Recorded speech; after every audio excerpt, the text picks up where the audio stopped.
Hello, this is Benjamin Boyce, and welcome to the Voice of Reason podcast. Today's guest is Helen Joyce, who joins me for a second time. Helen Joyce is an editor at The Economist, and she's also been working on a book about transgender ideology and attacking it, or assessing it, let's say, from a logical perspective and kind of laying out how it works and how it might or might not make sense. In this conversation, that's kind of what we delve into. We also talk about the status of woman as a woman and what does that really mean and how do we go about discussing that, because there is a reality to that and a reality that needs to be honored and better understood. So without further ado, here is Helen Joyce. So for years, trans people have talked about the Matrix as a trans allegory. This isn't a new thing. This isn't something that was retrofitted to it by the directors. I mean, you can go through it and you can really see it clearly. I don't know how well you know the first Matrix film. Have you watched it lots or not at all or once or what? Plenty, I would say. All right, same here. So there's two things in it that can really show you that they meant this. So I don't know if you know, but Switch, the character who dresses in white, was meant to be played by two actors, one male and one female. And the idea was that Switch was a glitch. Like the Matrix projected the wrong sex body for this person. Okay. So all Switch's life, I think Switch is a man in the Matrix and a woman the other in the real world, but I might have that the wrong way around. So there were to be two different actors, and the studio refused that. They thought it was too edgy, but they didn't change the Wachowskis didn't change the script at all, like not even one tiny bit. They just got one person to play it, and there's two bits where you can see. There's two little inexplicable things. One of them is, I don't know if you remember the first time that Neo goes into the Matrix with Switch and he does a double take. He looks at her and he goes, and then it's never explained. But the point was he was meant to be looking at a different person, but in the same clothes. That's why Switch wears white. It's a visual cue that it's the same person. Everyone else is wearing black. Oh, okay. I know. And then the other one is when Switch dies. Switch dies inside the Matrix, and her final words are, not like this, not like this. Oh, which is, okay. So, yeah, in the wrong body. So it's about dead naming. Oh, okay. And then there's a bunch of other little things, like, they're not that little, I suppose. I mean, if you ever wondered, like, why is the movie so obsessed with Neo claiming his name? Like, he fights back against Smith. So the agents are the forces of transphobia, or they're, people like me, I don't know, people who, TERFs, maybe they're TERFs, but I think they're actually the forces of transphobia. And when Neo fights back against Agent Smith, the moment when he starts to fight back is when he says, "My name is Neo." And Agent Smith keeps calling him, Mr. Anderson, Mr. Anderson. He's dead naming him the whole time. And then Neo claims his identity, and that gives him strength. So that's that idea, And then you can go through it, like there's a bunch of other ones. What's his name who betrays them? The name has just slipped my mind. The guy who sells them out, he's a detransitioner. Oh. He wishes. Yeah, well, he wishes he hadn't. You see, he wishes that he hadn't transitioned, and he blames other people for misleading him into it. He made the mistake, but he blames other people for it. So that's detransitioners as you see them from inside ideology. Okay, yeah. Yeah. So the Matrix is cis-normativity. Okay. That's what everybody's living in. They're all cis-normativity. And when you take the red pill, estrogen, it even was a red pill at the time, you'd go back to your true self and you're reborn. Like if you think about the film, think about what happens to Neo. He finds himself in a body that he's never understood or never claimed. And he has this literal rebirth. Like he comes out slimy and gasping and, has never used this body, but it's now his real body. So yeah, no, it absolutely is a trans allegory. Okay. And but it's beyond that, but... Oh yeah, it's other things too. But I mean, it you can go through and you can say many, many things about it are useful ways of explaining trans ideology. And then it all goes completely haywire, in my opinion, in the second and third films, really off the rails. But I watched them again. Do you think that the second and third were tacked on, or were they a fulfillment of kind of the allegory, or an attempt to fulfill it, or? I watched them trying to work out what I could say about them, and in the end I just said, I'm getting nowhere with these. So there's some sort of attempt at synthesis there. Like they're dogs' dinners of films, so it's harder to say what they're trying to get across because I have no idea what they're trying to get across. I lose both interest and, complete track of what's going on watching them. Yeah. Okay. But the first one is a great film, and but you can read it really quite detailedly as a trans allegory. So if you read that as a trans allegory and you read it critically, what does that tell you about the ideology that you think is faulty? Well, what you're meant to understand is that the entire matrix is false. It's fake. It is a construct. Like, it's literally a computer program that's playing in people's brains. And their real bodies are off somewhere else, and most people never find their real bodies, but some people do, and they're the ones who transition. You know, it breaks down a little bit. I don't think everyone is intended to transition, but everyone is meant to find their real identity, I guess. And so if you look at the film, you make that work by the script and by the directing. So, you know, you can show which is real and which is fake by showing them uploading things into their brains or showing them plug things into their head or whatever, you know. We don't have that in the real world. We don't have a way of showing that this cis-normative world is fake, but the world of identities is real. So, like, when you're on the Nebuchadnezzar, you're in the real world, the world where identities dwell.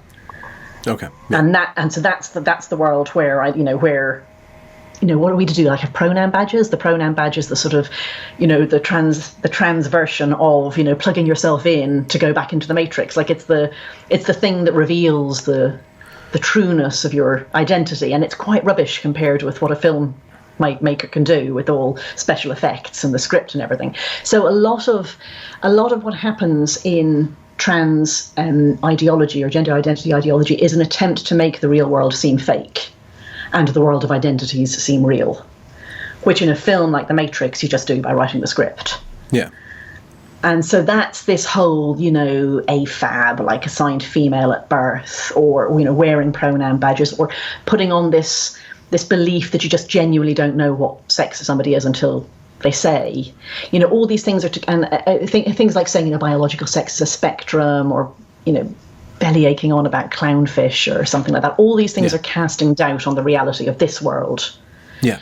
And then at the same time, you have to make identities super real, like really concrete and meaningful. And that's, I think, that's been helpful for me to look at The Matrix and see, well, okay, you know, which of those worlds is which, and how do they make it clear that the Nebuchadnezzar is real and the Matrix is not, and then to remember that for trans ideologues, this is the Matrix. This is the non-real world. The world where the identities are is the real world. Yeah.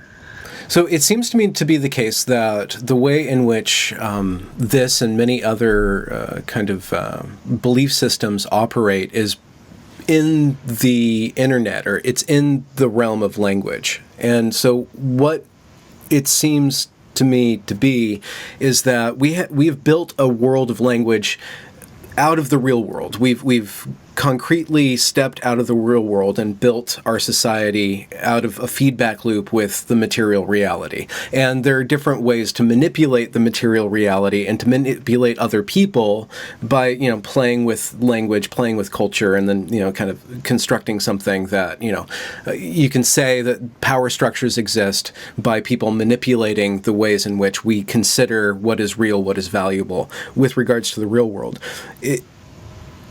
With trans ideology, and correct me if there's holes in this, it seems like that they want to deny the real world and just exist in the world of culture that we've built out of the real world. But what makes it concrete? What makes their experience and their ideology concrete? With regards to sex differences, we can root it in the body. We can default back into a material reality. They can't default back into a material reality. So what do they have to make it substantial? What is that which it is created out of and that it relies upon? It just isn't. That's the thing. It's I mean, Judith Butler talks about, I think it's gender, she says, is an imitation for which there is no original. And you know, so it's elephants all the way down. It's identities all the way down. But most people don't realise that. So most people who aren't steeped in this sort of way of talking think that when you say a trans woman, you know you mean a man, really, but you mean a man who feels in some nebulous way very like a woman or wants to present as a woman or something. But anyway, you know you started with what you understood men and women to be. Yeah. But you know, if you've made all of that dissolve and you're just in a world of pure identities, you're in a world of sexed souls, really. But I mean, how did you know what the sexes were in the first place? Yeah. you know? Yeah. And the answer is you don't. You really don't. You are in the world where you're in the Nebuchadnezzar, but we can't get there. So, but that's why it's also ferocious, you know? You have to insist, you have to force people to say it because they're not finding it very easy. Yeah, it's built out of assertions, natural. And assertions are proven by the assertion, not by any other verifiable claim. And that's why it often sounds so cultish, you know, like the whole trans women are women, trans men are men, non-binary people are valid, say it with me, clappy hands sort of stuff, you know. It's just, it's all this attempt to make something real that isn't real. And at the same time, you're doing the other thing, which is making the real things not real. And it's amazing how far you can get with language, really. Like if you talk about, you know, say sports or something. I mean, I've seen people say, well, of course they belong in women's sports because they're women. But I mean, that's just a linguistic thing. That's just words, you know. But you're not allowed to say, well, they're male and it's female sports because we're not allowed to say male and female anymore, apparently. Like that's transphobic. Or now we're meant to call trans women female as well, you know. So, you know, the assertions just follow what they have to make the result you want, which is that anyone can claim any identity they like, and that claim is all there is. Mm-hmm. Yeah. And it messes with your head. Yeah. There was a interesting development in one of the lawsuits around sports, and I think it was in one of the Carolinas. I might be recalling incorrectly, but the judge made a ruling that they cannot, the people were suing to get males out of the sports, and the judge said that you can't call the males male. You can't do that. That's right. So the judge ruled in favor, and he based that ruling on fairness or some sort of claim of tolerance. It would be intolerant to not go along with their it was hurtful. Identity. And the thing is, this is because it's linguistic. Like, it's not like we can find a sort of a stopping point and say, all right, trans women are women, but they're not female. So when we're talking about identities, we can use the words woman and man, but when we're talking about sex, we can use the words male and female. I mean, about 2 years ago, it looked like that might be somewhere you could stop. But that's no good. They don't want there to be any distinction that you can make. They don't want there to be female men and male men. They just want there to be men and women, and that's it. And you're not allowed to say anything else. So they have to chase you down the words you use, you know. So if you say, all right, I'm just going to say male and female, well, then suddenly trans female, it means the same as trans woman. Whereas actually it means the opposite. A trans female is a trans man, you know? Yeah. But you know, you're not allowed to do that. Every word that you try to use to state material reality, that word then gets perverted. Yeah. But it seems to... it seems like they have inroads because they're preying upon compassion or tolerance of some sort. So it seems that might be the anchor of reality, that what we're trying to do is lift up the marginalized. What we're trying to create inroads for those who have the most distress to be, liberated from their oppression in a way. That seems to be... I don't know what was behind the judge on this one. I really don't. He didn't seem that bleeding hearty. He just thought that this was bigotry. He really felt it was bigoted to tell somebody that they were male when they didn't want that fact. Yeah.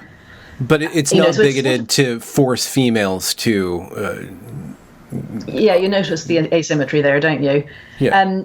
But there's a surprising number of people who just don't either see the woman on the field, as we talked about the last time I talked to you, or who just don't actually really see the problem, you know? It's like, oh, there's only a few of them, or, well, they wouldn't do it unless they really meant it, or something, And why would you be mean? I mean, I've had conversations with trans people that I have thought were pretty sensible and that I've been very impressed by, and then they still think it's very mean if you just bluntly say, but a trans woman is male. Yeah.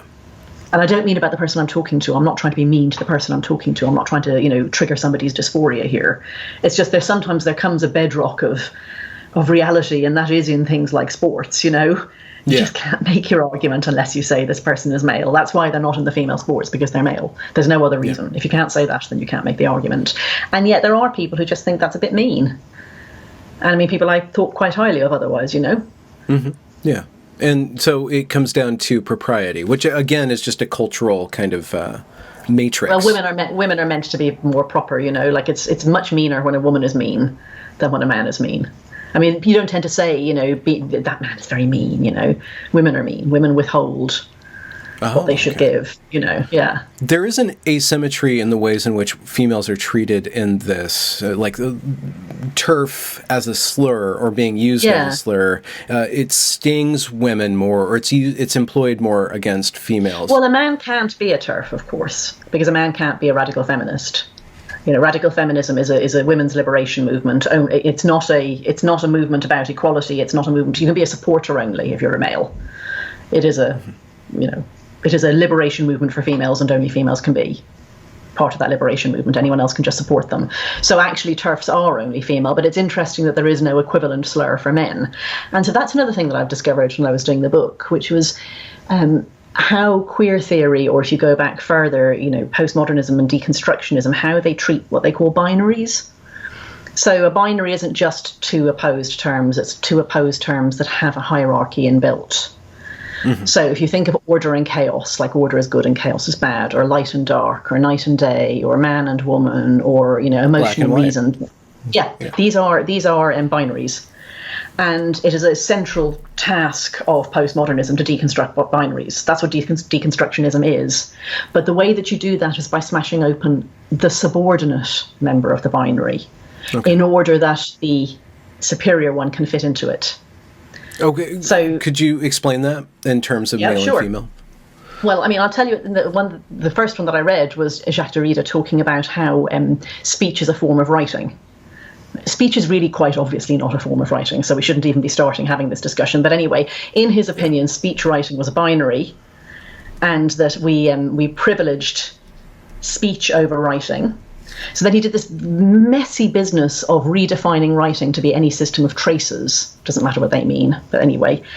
And then by this definition, speech is a form of writing.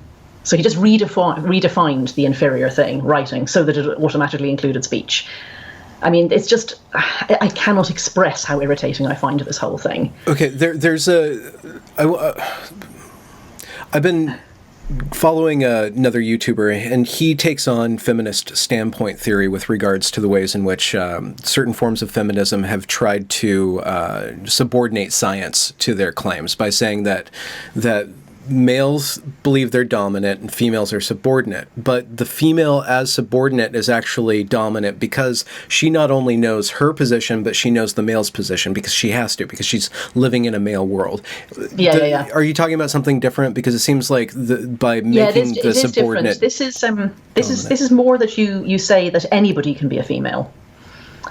And that's meant to be liberation. So, I mean, Andrea Long Chu's book, Females a Concern, does precisely this. It creates this quite revolting definition. Have you read this? This definition of female. A female is anyone who subordinates their desires to the desires of others. Yeah. And then the quintessential element of female, and this is not me writing, this is Andrea Long Chu, is, how does it go? Yeah, the eyes. The blank eyes. The expectant asshole and blank eyes. That's the quintessential nature of female. You will notice that this is something that males can be as well. So you redefine the word female to be something that actually males can be, and now you have deconstructed the binary. But the point, this absolute load of steaming crap, the point of me saying it is to get to the place where you say it's only female that has to be deconstructed. It's only the subordinate one that has to be blown open. And that's why it's the definition of woman that's under attack and not the definition of man. You don't have to attack the dominant element of a binary. Okay. And there's they do this with loads of them, but they mostly do it with man, woman. And that's why there's all these ridiculous definitions like, woman is limitless, formless, woman is a void, woman is everything, woman is intergenerational, woman is, just, limitless, formless, void is a classic one. Yeah, it seems to be the case that while it is completely denigrating the female, it also is, it's this clowing form of worship or trying to attain something that is unattainable in the woman. There's like this element of envy or jealousy that you see in the movement of they want to claim the woman because she's beyond them in some form. Yeah, I mean, I think it's a sort of a destroy the village to save it type of of redefinition of woman. It's meant to be liberating to say a woman can be anything. Anyone could be a woman. I mean, they are reverse statements, but they kind of get elided. So woman is this, vast, limitless, formless thing. So anyone can now be a woman, and then they sort of miss the bit where now a woman isn't anything. Yeah. So you want to be a woman, and the thing you want to be is the thing that you meant before you went and redefined the word woman. So you redefine the word woman in order that you can be that thing. And now it's not that thing anymore. So it's an endless chase. It's gone, yes. And so then you have to go after the word female, and then you have to, it's endless. I mean, it cannot be that you define the word female in humans, or indeed anything, in a way that includes males. These things are mutually exclusive. Okay. So if you try, you have to do something with the word female that makes it not worth identifying into anymore.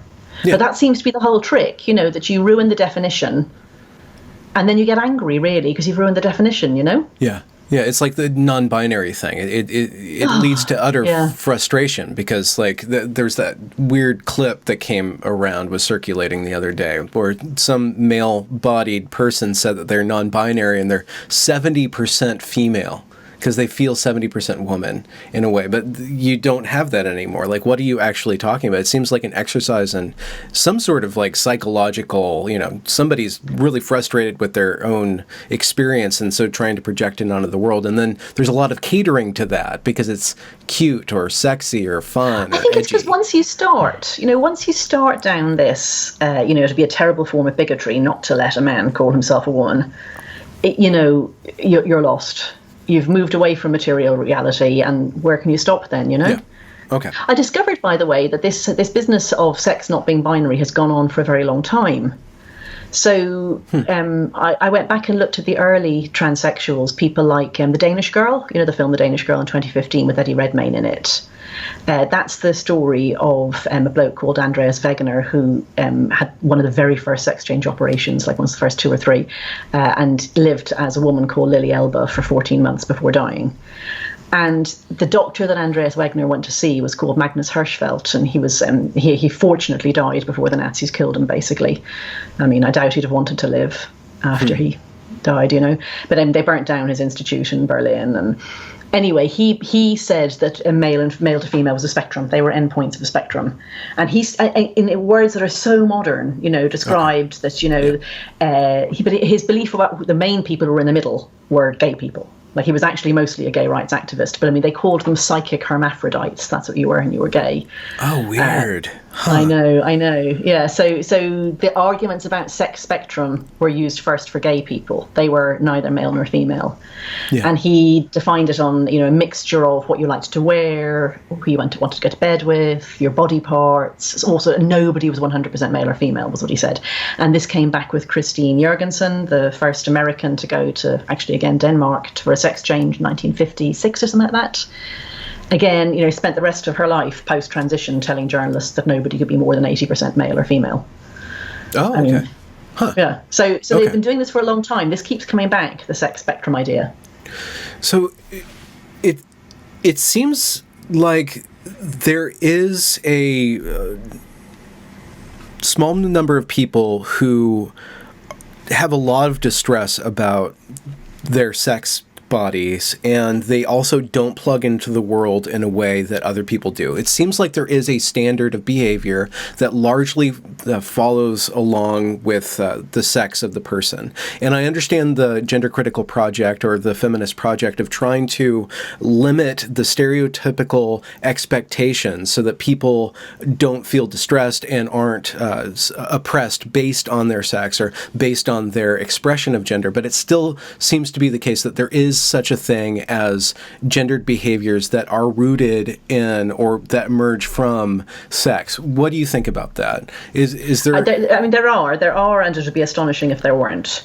It would be absolutely astonishing if we were pretty much the only animal that had no behavioral differences between males and females. And when you think that we're actually the animal, as far as I know, we're the animal that has the most burdensome pregnancy, childbirth, and early caring for a child of any animal.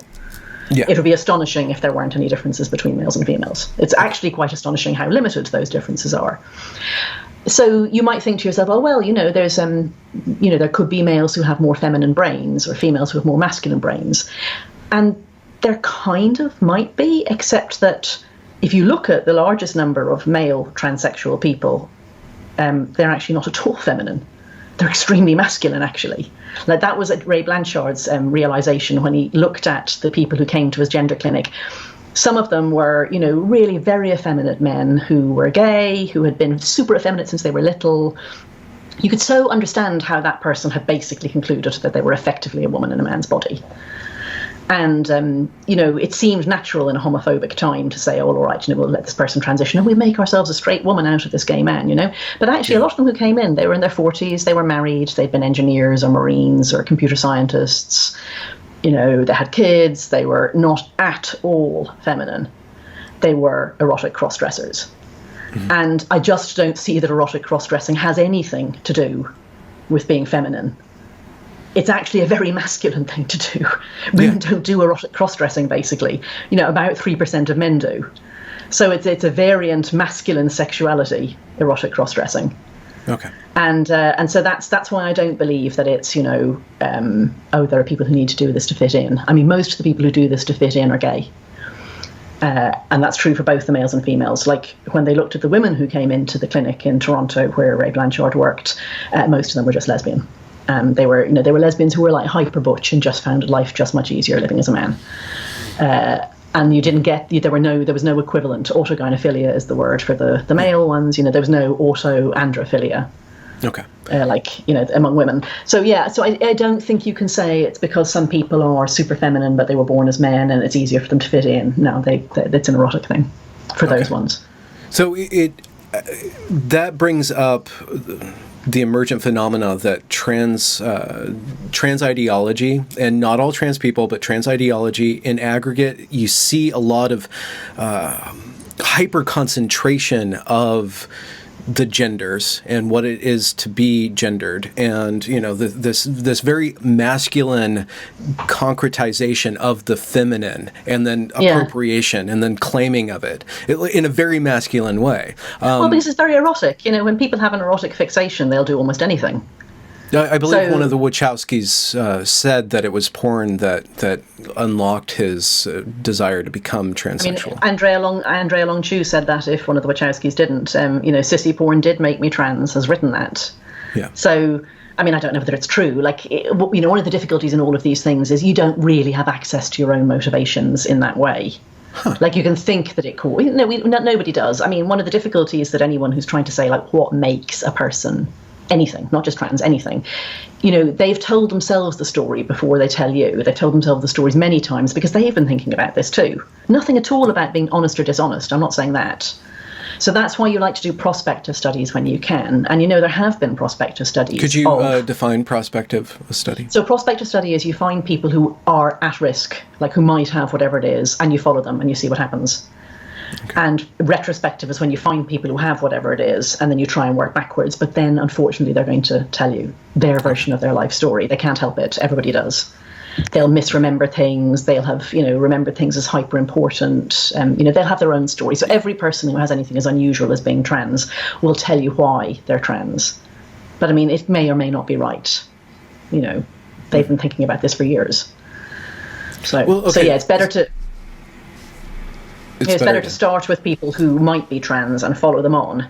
Yeah. But the trouble is that's everybody really. If you're looking at the males who might in their 40s, and then they're very rare as well. So are you really going to do this? Find 100,000 people and follow them and see which ones turn out to be autogynephiliac? But they have done it with the hyper feminine little boys.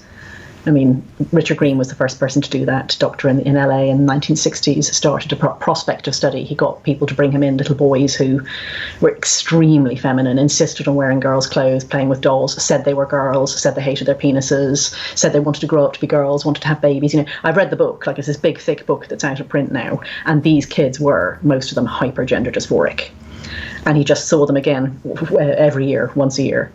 And more than half of them turned out gay. Okay. Most of the rest he lost touch with. One out of 50-something was trans. So being a proto-trans kid is actually being a proto-gay kid. Okay. So having done all this research and finding what you found, Do you think that it's possible for us to have a clear understanding of gender related to sex and then, categorically divide men and women and then kind of understand, or to build or rebuild the project of understanding behaviors that are male, and then, conceiving of what it is to be female and male? Do we rebuild that those up? Words. No, the words male and female are not human words. They're words for all of creation. Okay. I say all of creation. I'm not even religious, but everything that lives, that reproduces sexually, male and female, mean something, and they mean the same thing for all those animals. We can't just redefine it for humans. It's the same meaning when you're talking about a tree, when you're talking about a fish. Even the famous clownfish that change sex. You have to know what sex is to know they've changed sex. Okay. So it really is just a biological term. And then, yes, you could have several meanings of gender that are layered on that, which would be something like, in a sensible definition, something like, the cluster of behaviors that are a bit more typical of one group than of the other group. Very overlapping for humans, not very overlapping for, say, lions or for black widow spiders, their gendered behaviors are just extremely different. Like for black widow spiders, it's, eat your mate is what the female does. So that would be the gender behavior that's proper to black widow spiders, if you like. Yeah. Ours aren't so different, but they're a bit different. But going back from those to call things male and female just makes zero sense.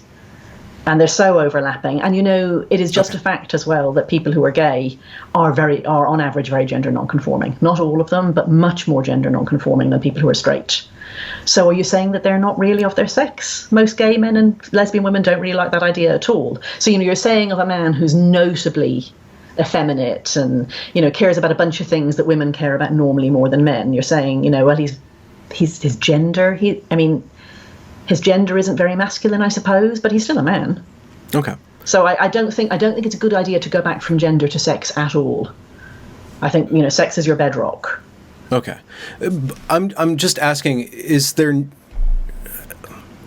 because you have all this programming going into schools talking about gender and, using the gender unicorn, and we know that, we can argue against that, but is there a positive way of teaching or molding cultural norms of behavior that are proper to men, but also lenient and tolerant for those who don't follow? I just don't think for a start, they don't do that at all with the gender unicorn and the genderbread man and all that. What they do with those is they tell children that sex isn't real and gender is. Yeah. And then they also tell them that gender is two things. There's gender expression and there's gender identity. And they spend ages on gender expression because that's actually quite concrete. So that's when you say, I don't know if you've seen the ridiculous Mermaid's gender spectrum that runs from, literally, this is no joke, it runs from a picture of Barbie to the picture of G.I. Joe. And you're meant to say where you are on it. So that's gender expression. And then they say there's a separate thing, gender identity. So like in the genderbread person, your gender identity is in your brain and your gender expression is all over. And they never really tell you how you're meant to know this one, the gender identity, because it's not your gender expression. But what is it then?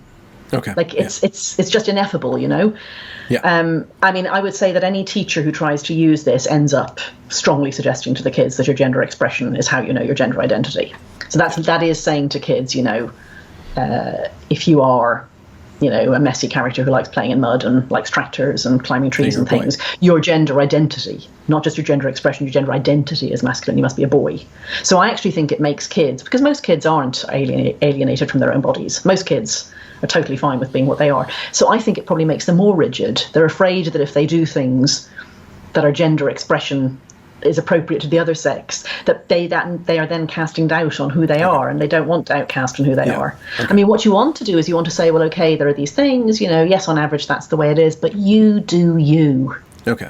You do you, But they never do. It seems like we're trying to figure out a way to be a post-gendered society in a certain respect, where we don't expect men to behave a certain way. We don't expect women to behave in a certain way. But there are still, largely speaking, like, let's say, the chivalric code while it does force men and women into categories, it still articulates on a social level within, let's just say, the courts of, medieval Europe. It standardizes behavior, and it provides a certain stable framework for, how the sexes treat each other and how the sexes treat themselves in a way. Can we have a society that doesn't have any expectations? I don't... Yeah, I do see what you mean, and I don't think we can, not a good society, because I do think that bodies make requirements of us. I mean, they make more requirements of children and women than they do of men, but they make, they are, our bodies are something that shapes our social reality. Yeah. And that's why I think it's bad for a man to hit a woman. This is not okay. There's a reason we say men don't hit women. It's because men are bigger and stronger, and you can give a woman a wallop that she can't defend herself. She can't get away. Even if she hits you first, it's a bad thing to do because you probably are just much bigger and stronger than her. And yes, I know that women pick up saucepans and hit their husbands, and that's a very bad thing to do. I'm not trying to excuse female domestic violence. I'm just saying there's an example of a rule that I think is a sensible rule, and it's something you'd want to teach your sons. It's not right to hit a woman. A man shouldn't hit a woman. And then things that you should teach people about children, like a good man is somebody who looks out for children, to me. Yeah. And that's what you'd want to teach. You'd want to teach your sons, that it's for you. Your body is less of a burden. You're never going to be pregnant. You're not the one who's carrying the child. You're not breastfeeding, whatever. It's for you to be strong. Mm-hmm. And I'm not saying no one else can be strong, just that, Yeah. I do think men should get up for pregnant women on the bus. They never did when I was pregnant, either time when I was commuting. It was women who gave me seats every damn time. Huh. Literally 2 full pregnancies commuting, and no man gave me a seat in the entire time. Okay. God, I was enormous. there was no possibility of thinking I wasn't pregnant, really. Yeah. So those sorts of things I look and I think, gosh, you were badly educated, weren't you? So that's an example I can give you. I do think there's something to telling slightly different things to boys and girls. I think it's kind of marginal compared with what it is to be a good person. Yeah. I think that it's hugely overlapping for both sexes, but I don't think it's entirely overlapping. But if we build a positive conception of what it is to be a woman, and especially to communicate to men, we do need to communicate to men that women are vulnerable, especially with regards to pregnancy. And there's a tremendous amount of physical labor that goes into that, just like gestating another human being. Yeah. And if we promote among men a respect towards that, then it will increase the likelihood that women will produce more offspring and our race will continue. So there's good reason to promote that. And that, in order to communicate that, you would have to communicate the idea of what it is to be a woman. Do you think that we should just limit that to biology and not... I think limiting it to biology suggests that's not very much. I mean, that's actually quite a lot. We are our bodies, and our bodies colour everything and shape everything about us. I think a lot of women don't want this to happen because our bodies are so exigent. They are so demanding of us. And it's not something in a modern workplace that you necessarily want. We're all cogs in a machine. Even if you're a very nice employer, you don't necessarily want to be this animal creature who bleeds once a month and, carries a baby for 9 months and breastfeeds and, feels your breasts leak if, the child, when you've just finished breastfeeding, and, then menopause is just a nightmare too. And, do you want that said to all your colleagues? Do you want everybody? I mean, ideally, in a way, yes, because it's all true. But... the world has been built for men who aren't people who are like that. Women, if they want to take their place in the modern society, have felt that they can't demonstrate all those things. They've got to be as good as a man, or, they've got to fit into a man's world, or any of those things. Like imagine you want to be something like an engineer. Do you think it's very helpful for you to say, and I want to make sure that, you take my menstrual cycle into account, and, remember that I'll be menopausal when I'm 50 and possibly for several years, really quite up and down. You don't. You kind of want them to not think about any of those things. You don't want to think of them to think of you as animal. I mean, you are animal, and so are the men. Yeah. But, the world has been built on a vision of men as not animal, and women have to fit into that. I don't think any of that's good, by the way. Okay. I just don't see that telling people about women's animality is a very helpful project to women in this world that we've built where we pretend that none of us are animals. Okay. So how have you navigated that being a professional woman? Like, there's extra work for you that you have to suppress, and does that not come with some sort of resentment about that? And how do you deal with that in a positive, healthy way? Goodness. I think I've been reasonably lucky at work. Quite flexible work. And my husband does all the childcare as well, which is unusual. So, oh, cool. That is, always has. Don't know how we would have done it otherwise, really. I can't point at anything major and say that was because of, or this made that harder, or whatever. I mean, commuting when pregnant, that was no fun. But I don't know what you to do about that. These babies, they take a lot of making. This is not an easy business, and. Here we are in a capitalist society. Who's going to, what are you going to do? How are you going to work around this? It's not easy. I mean, I suppose decent maternity pay and all of the rest, that's all important too. Yeah, yeah.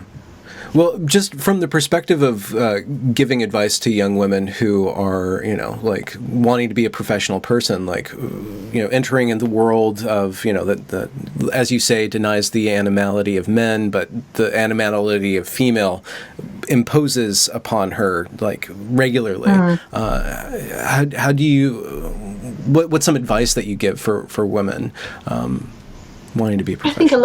I think a lot of younger professional women think it's all finished. They think, because in your 20s, like, unless you have children young, in your 20s you can think that none of this is the case. You can think it's all it's all over. We are just post gender society. And then if you do have a child, suddenly everything changes, and you realise that none of it even started. And you're now going to have to deal with this, and it's going to be with you for the rest of your life as a couple or on your own. And that's why women get radicalized in their 30s, because they or the people they know, get faced with a reality, like a really concrete reality that they didn't realize was coming. But you see, you can't tell anyone anything. Nobody knows these things until it's happened to them. Like, I don't know if anyone had said to me when I was 21, look, it's not easy. Just accept that the world isn't fixed yet, and work towards fixing these things for women. But you think that you're on a level with men, and you're on a level with men until the child comes along, or until the age when everybody thinks that you may be looking for a child, and then everything is different for both of you, and it will be forevermore. Oh wow, okay. And how do you think that is the proper way to deal with that? You say women become radicalized. Is there ways of being radical that are healthy, or that you promote? Well, a lot of the women who were very concerned about gender ideology, this is how they became radicalized. I mean, I never was particularly, but I'm a bit older than I was too old. As women in their 20s now really are the completely mad gender warriors. Like, they're the group who are for all of this, and I think that's so interesting. There you are, young woman, you're interested in this ideology that you can be whoever you want to be, that identities are all that matter, that physiology doesn't matter. You're the people who are saying males should be in women's sports. Extraordinarily, women are for this to some extent. And then I think, well, you know what? Women's bodies are hard work, and they are weaker, and that's not a very pleasant fact. It's just true. Like, wouldn't it be quite fun to pretend none of that was true if you could get away with it? And then along comes the, irreducible reality. No male person has ever got pregnant, ever, ever, ever. Not all female people get pregnant, but, along comes that either for you or your friends, or you wanted it to come along for you and it didn't. Or you spent your life trying to stop it from happening. You're the one who has to have abortions. You're the one who has to think very carefully about contraception. And it's just this bedrock reality that you can't identify out of. And so in that sense, it radicalizes you, and you start to think about bodies, and you start to think, well, what would make a just and fair society? Like, can we design for people who have babies with them? Can we think about decent time away from work? Can we not have career progressions that mean that everything happens in your 30s? I mean, that's what happens in academia. Like, if you don't make tenure in your 30s, you probably won't. And that's exactly when women are thinking of having babies. Okay, yeah. So there are things you start to think about then, and you think, but I'm not the first person to have thought this. They've been thinking this for really decades, and it hasn't happened. Well, that is a very difficult problem, because in a competitive environment, every edge counts. And so What do? Do you create two academies where men have a different tenure track than females do, or? I don't have an answer for you, but I know that some places have tried giving quite a lot of maternity time and stopping the clock. Okay. And then if you do this, you kind of feel you have to be gender neutral about it and allow it for the men as well, because the man might say, well, we've just had a kid and I'm going to be the one who takes time off. And then they found out that what happens is the men use the time for research. So it gives the man a leg up with his work, and the woman looks after the baby, and you've actually made it worse, So I don't have good answers for this, because we are cogs in a machine, in this society. But then there's this twin track, which is the animal business of reproducing the species, which is not done for money, mostly at least. And it's not done in this, paid for your job, paid for the work you do type way, And the two don't run very smoothly together. And it's at women that you see the joins, really. Mm-hmm. Okay. So where are you angling, where are you coming down with the gender ideology? What is kind of your argument? It seems like you're logically breaking it down and you're telling the story and why you don't fix. What is the replacement for that? Are you content with just making an argument and exposing it for what it is? I mean, mostly that's what the book is about. And I think it's made up of whole cloth. I don't think it's in any way necessarily attached to anything that's real. I think you could throw the whole thing out and you'd have influenced nothing except quite a lot of people's wasted cognition. It's like a new religion in that sense. This idea that we all have a sexed soul, I mean, to exaggerate it slightly, you could just stop thinking that and nothing would change, except that you get rid of a lot of bullshit. But then again, there are people who need accommodating. I mean, these very rare people who really feel really desperately uncomfortable unless you allow them to fit into society, whatever it means to say, as a woman or as a man. And so I think you can think about that as a smaller set of discrete, problems. And I mean, we basically had largely solved those, If you're talking about a very small number of people who've been through a lot and have had a lot of medical support and whatever, well, you do them one at a time, basically. It's not such a big deal. I will say I don't know how many of those people there are, because one of the things I've been researching that I thought was most interesting was the history of psychic contagions. So what we feel mentally and emotionally is not a given. It's quite shaped by the society that we live in. And in particular, the ways that people feel dis-ease or unwellness are shaped by the society we live in. So if you go back 2 centuries, to when, over the time that medicine has had a very big influence in the way that we live in, we shape our societies, the ideas that doctors have about how the mind and body work together shape the way that people express their distress. So you have these historical episodes like hysteria in Charcot's asylum in Paris, or you have shell shock, and those things, they're culturally bound syndromes, or culture-bound syndromes. Well, we're living through one of them now. They're hard to see when you're living through it yourself. But actually, we're creating and shaping dis-ease, especially in teenage girls. Yeah. So one of the ways that you can see that something's a psychic contagion, or at least have a good idea that it is, it's not just that it comes pretty much out of nowhere, it's that it hits teenage girls and young women, because they're always the most vulnerable to psychic contagion. We don't quite know why, but they are. So in the 1990s, they were the people who had multiple personalities and recovered memories. And that came from, that was super rare. There were, 50 cases ever heard of in the whole medical literature, and then suddenly tens of thousands of them in America alone in just a few years. And we're doing it again. We're absolutely doing it again. So I've interviewed quite a lot of kids now who have transitioned. And, they talk themselves into it. They would have talked themselves into something else, like self-harming or anorexia or, depression or... anxiety-related things. Yeah. So all of these things, they chose this way to express their distress because that's the one that's out there, and it's the one that people are teaching them in schools, and they're teaching them to. Yeah. There's a lot of attention. They're teaching them to ruminate. Yeah. A lot of attention. Yes, exactly. So there's a feedback. When you say that you're trans, you're special, and it mixes quite toxically with Tumblr and these sites where you're nobody if you're straight white cis, but you get yourself a trans identity, which is the only one you can identify into. You can't identify into being black. That's absolutely not allowed. And you can't identify so far. Well, I mean, the whole of critical race theory and the whole, white fragility thing, you can't identify out of being white, because then you could stop doing this anti-racism work, and you wouldn't have to be doing it all the damn time, which is the the essential nature of white fragility. Which is another rumination. It's another social contagion, but it's actually being implemented by HR. It's institutionalized. Yeah, and it's theorized quite differently. It was James Lindsay who told me this. I asked him why you couldn't identify into being black, but you could identify into being a woman. And he said they're theorized on two different tracks.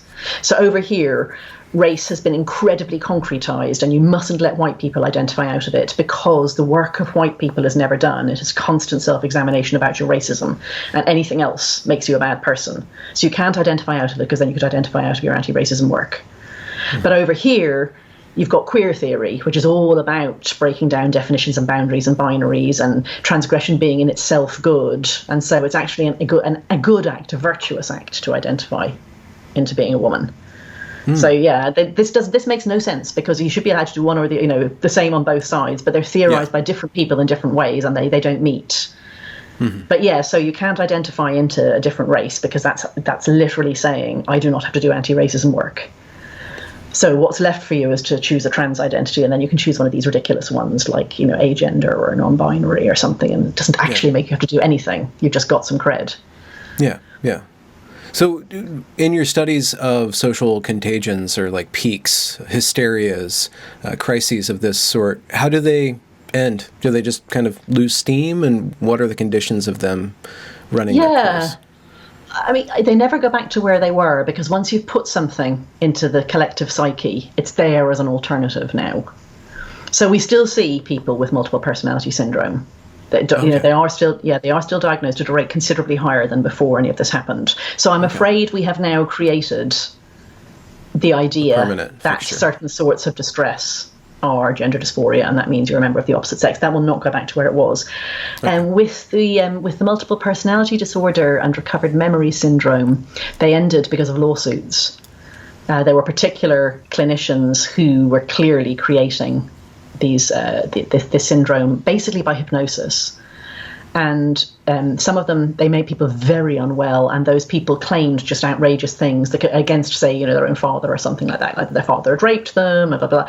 And some of them, it was provable that it was all completely false. They said it had happened here at a particular time, when actually the father was off in Alaska or something.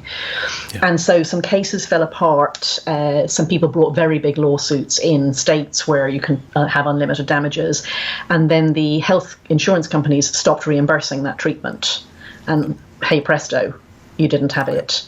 Okay. So that's what's going to happen with this one. It's going to have the best thing that we can hope for is that the companies, the health insurance companies, stop just funding all this stuff. But you'll still get it. You'll still get more than there used to be.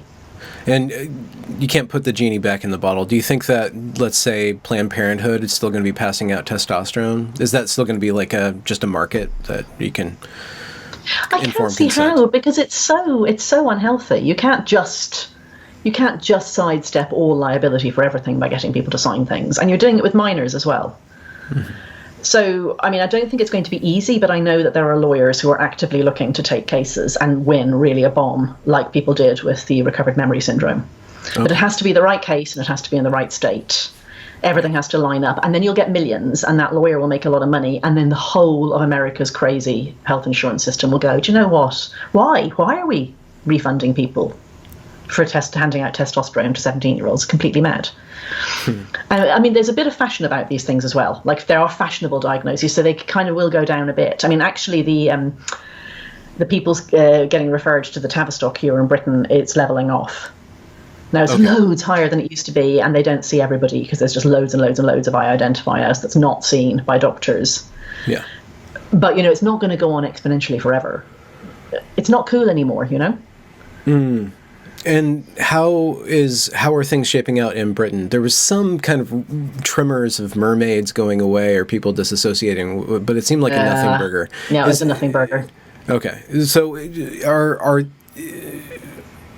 is the society changing a little bit in Britain with regards to this stuff? I think J.K. Rowling made a big difference. A lot of people, it was their first introduction to this whole thing. Like, people thought, God, J.K. Rowling's a bigot. That's really sad. I love her. And then maybe they, saw it enough times, they went and looked what she said and went like, but I completely agree with everything she said, and I literally can't find the bit where she's saying the bigotry. So there was a lot of that. And the Tory government doesn't seem to be at all interested in any particular forms of, here we are in a pandemic, they're messing up school grades, they've got a million things going on. What? We're going to actually have a big fight about forcing men into women's bathrooms, Let's not. But they kind of wanted to go away, and women aren't willing to let it go away because we actually need the laws enforced. Yeah. So, I think it'll take a long while still. In Scotland, they're going hell for leather for it, for reasons unclear to me. I mean, they've just decided that this is the latest, way to signal your wokery, really. Yeah, yeah. Are there, do you have any perspective on that which is the woke? Do you think that that's another social contagion? Do you think that that is going to keep on kind of cresting, or do you think that there's going to be a shifting landscape around that? I think there's going to be a huge swing back, don't you? I mean, it's so authoritarian and so divorced from what people actually think and want. I think I saw one just today or yesterday, somebody saying, let's promote sex work and defund cop work, I think it was. And you look at it and you think, this is just like so the opposite to what most people would think. So why are you doing this? This is not how you get elected in a democracy.